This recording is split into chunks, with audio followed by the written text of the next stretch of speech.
ছট পুজোর দিনকে ঘরে থাকতে ভালো লাগে, তাই আমরাও গঙ্গার ঘাটে চলে এসেছিলাম। আর গঙ্গার ঘাটে এখানে এত পরিমাণে ভিড় হয়েছিল, মানে এবছরে আমার 2 বছর আসা হয়নি, তো 2 বছর পরে দেখছি পুরো লুকটাই পুরো চেঞ্জ হয়ে গেছে। এত পরিমাণে ভিড় হয় মানে আমিও জানতাম না। আসলে শেষের দিকে সন্ধ্যের দিকে আসতাম তো আগে, তো অনেকটা খালি হয়ে যেত, তখন পুজো হয়ে যেত, সন্ধ্যা আরতি হয়ে যেত। তো আজকে একদম পারফেক্ট টাইমে উঠে এসেছি, একদম মানে ঘুম থেকে উঠেই বাবুকে নিয়ে একদম তুলে নিয়ে চলে এসেছিলাম।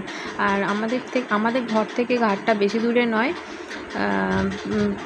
এখানেতে তোমার সবথেকে বড় কথা হলো, আমাদের এখানকার যত বিহারিরা আছে, মানে যারা এই ছট পুজোটা করে সবাই এই ঘাটটাতে এসেই পুজোটা করে। কেননা আরেকটা যে ঘাট আছে সেই ঘাটটাতে মানে অনেকটা উঁচু, আর একটাই মাত্র মানে ঘাটের মতো মানে ব্যবস্থা করা আছে, তো সেখানে পুজোটা দিতে পারে না, তাই জন্য এখানেই বেশিরভাগ আসে। আর এখানে সাজানোটাও খুব সুন্দর করে, সাজানো টাজানো। তারপরেতে ছট পুজোর আমাকে এইগুলিতে সবথেকে সন্ধ্যের থেকে বেশি ভালো লাগে ছট পুজো দেখতে ভোরের দিকে।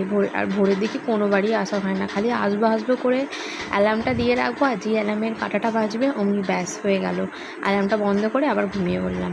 আমি একদম এবছর হেভি টাইমে এসেছি, মানে ঠিক টাইমে এসেছি, পুরো পারফেক্ট টাইমে। এই টাইমে সন্ধ্যা আরতি হচ্ছিল।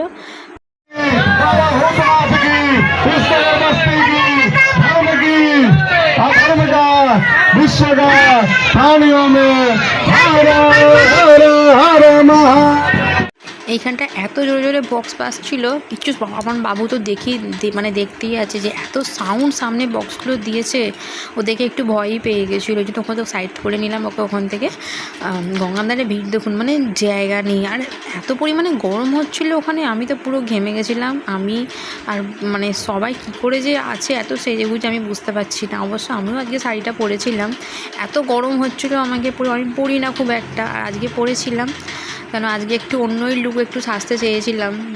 তাড়াহুড়ো করে এই 5 মিনিটের মধ্যে যা হোক করে একটা শাড়ি পরে বেরিয়ে এসেছিলাম। অ্যাকচুয়ালি কী বলুন তো, যেহেতু আমার বাপের বাড়িতে এই জিনিসগুলো আছে, এই নিয়মগুলো আছে, যেহেতু আমরাও নন বেঙ্গলি, তাই জন্যে এই রিচুয়ালসগুলো যখনই আসে না, তখন একটা নিজেদের একটা মানে কি বলবো, গায়ের লোম খাড়া হয়ে ওঠে, সেরকম একটা ফিল হয়। এই বাবু কি কি মামা উড়ে জাহাজ? ওই তো দেখ জাহাজ, ওটা উড়ে জাহাজ নয়, ওটা এমনি জাহাজ। কি খাচ্ছ তুমি? কি খাচ্ছ?